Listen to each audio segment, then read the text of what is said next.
Welcome to ராஜபாணியம் recipes. இன்றைக்கி லஞ்சுக்கு நம்ம என்ன பண்ணுறோன்னா, சின்ன உருளைக்கிழங்கு, குட்டி பேபி உருளைக்கிழங்கு இருக்குது பார்த்தீங்களா, அதை தான் ஒரு காரசாரமாக ஒரு ஃப்ரை பண்ண போகிறோம்.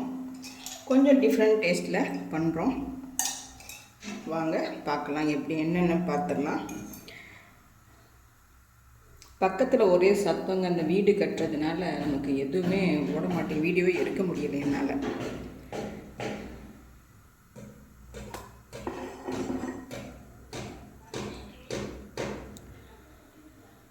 இப்போ 1 by 1 போடும்போதே பார்த்துட்டா நான் எப்போயுமே எடுத்து வச்சு டிஸ்பிளே பண்ணி அதுக்கப்புறம் எல்லாம் பண்ணுவேன். இன்றைக்கி டைம் இல்லை, அதனால் இப்படி பண்ணுறேன். இப்போ அடுப்பை ஆன் பண்ணிக்கோங்க. ஆன் பண்ணிவிட்டு கொஞ்சம் வெள்ளை எள்ளு போடுங்க.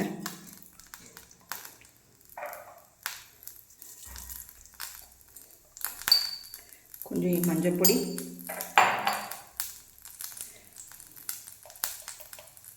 காஷ்மீரி சில்லி,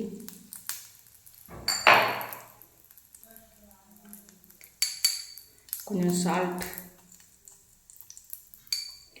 நல்லா வேக வச்சு தோல் எடுத்து வச்சுருக்க அந்த உருளைக்கிழங்கு.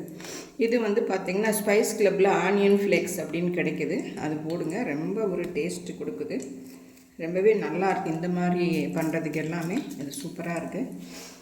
அதே மாதிரி கார்லிக் ஃப்ளேக்ஸும் இருக்குது, அதுவும் கொஞ்சம் போட்டுக்கலாம். இதெல்லாம் போட்டிங்கன்னா கொஞ்சம் உங்களுக்கு டேஸ்ட்டு சூப்பராக இருக்கும்.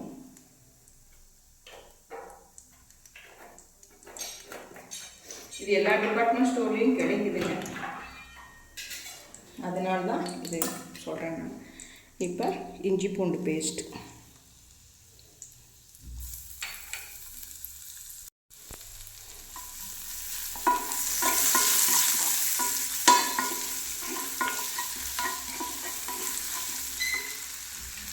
பார்க்கவே சூப்பராக இருக்குது பாருங்கள். இப்போ இந்த வேக வச்ச இந்த உருளைக்கிழங்கை இப்படி மாதிரி போடுங்க. நல்லா ஃப்ரை பண்ணி கொடுக்கணுங்க, அவ்வளோதான் இதோட. இதுக்கு மத்தியானம் லஞ்சுக்கு நம்ம என்ன பண்ணுறோன்னா, நல்ல ஒரு காரசாரமான தக்காளி ரசம், நல்ல சூப் மாதிரி சூப்பராக பண்ணியிருக்கேன். அதுக்கு தான் இந்த ஃப்ரை, உருளைக்கிழங்கு ஃப்ரை ஒரு அட்டகாசமான டேஸ்ட்டில். இது எல்லாமே பார்த்திங்கன்னா இப்போ நல்லா ஃப்ரை ஆகிடும். நீங்கள் எல்லாம் ரெடி பண்ணி வச்சிட்டிங்கன்னா இதை ஃப்ரை ஆகிறதுக்கு ஒரு 10 நிமிஷம், மிஞ்சி போனால் ஒரு 20 நிமிஷம், அவ்வளோதாங்க. நல்லா ஃப்ரை ஆகணுன்னா 20 நிமிஷம். உங்களுக்கு கொஞ்சம் சாஃப்டாக வேணும் அப்படின்னா நீங்கள் ஒரு 10 நிமிஷத்துலேயே எடுத்துடலாம். பாருங்கள், பார்க்கவே சூப்பராக இருக்குது பார்த்தீங்களா.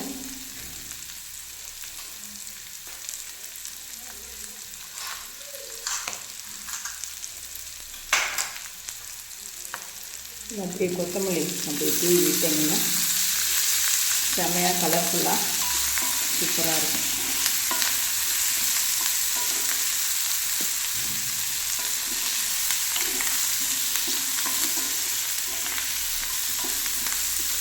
உருளைக்கிழங்கு நல்லா பஞ்சாட்டம் வெந்ததுனால உங்களுக்கு சீக்கிரமாக 2-3 நிறைய மெத்தட் இருக்குது இதில். ஒரு 3/4 பதம் டீப் ஃப்ரை பண்ணி அப்படி அந்த மாதிரியும் பண்ணலாம். ஆனால் அடிக்கடி டீப் ஃப்ரை பண்ண ஆகாது அப்படின்னு சொல்லிட்டு தான் நான் நல்லா ஆவியில் நல்லா வேக வச்சுட்டு, குக்கரில் போட்டோம்னா கொஞ்சம் முழுசாக நமக்கு கிடைக்காதுங்க. அதனால் நான் மோஸ்ட்லி இந்த மாதிரி தான் பண்ணுவேன்.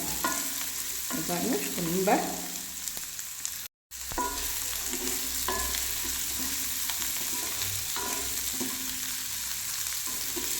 இதுவும் காரசாரமாக சூப்பராக இருக்கும்.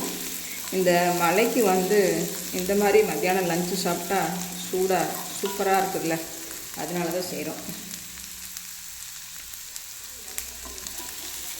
இது ஈஸியாகவும் இருக்கணும், டேஸ்ட்டாகவும் இருக்கணும், அதனால தான். இப்போ நிறைய பேச்சுலர்ஸ் இருக்காங்கல்ல, பிகினர்ஸ், அவங்களுக்கெல்லாம் இந்த சமையல் ஈஸியாக இருக்கும். ஒரு ரசம் வச்சுட்டு இதை மட்டும் வச்சா போதும், நல்லா சுவையாக சாப்பிட்றலாம் அவங்க. அவ்வளோதாங்க, நம்ம உருளைக்கிழங்கு ஃப்ரை ரெடி ஆகிடுச்சு. இந்த பேபி உருளைக்கிழங்கு சமீபத்தில் சென்னைக்கு போயிருந்தேன், அப்போ தான் வாங்கிட்டு வந்தேன். இங்கேயும் கிடைக்கும், ஆனால் அங்கே கிடைச்சதுனால நான் வாங்கிட்டு வந்தேன். ரொம்பவே நல்லா வந்திருக்கு. இப்போ நம்ம உப்பு பார்த்துடலாம் இதுக்கு.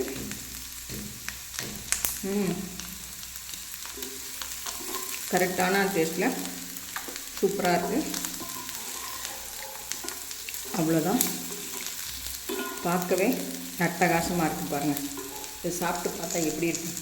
நீங்களும் செஞ்சு இந்த மழை காலத்துக்கு வகை வகையாக இல்லாட்டியும் ரசம் இந்த மாதிரி ஒரு சிம்பிளான டிஷ் தாங்க எப்போயுமே ரொம்ப நல்லாயிருக்கும்.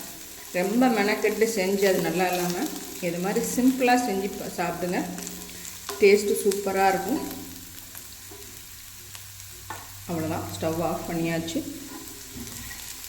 இப்போ ரசத்தோட இதுவும் நம்ம சாப்பிட போகிறோம். ரொம்ப சீக்கிரமாக ரொம்ப சுவையாக அட்டகாசமாக இந்த மாதிரி செஞ்சு பாருங்கள்.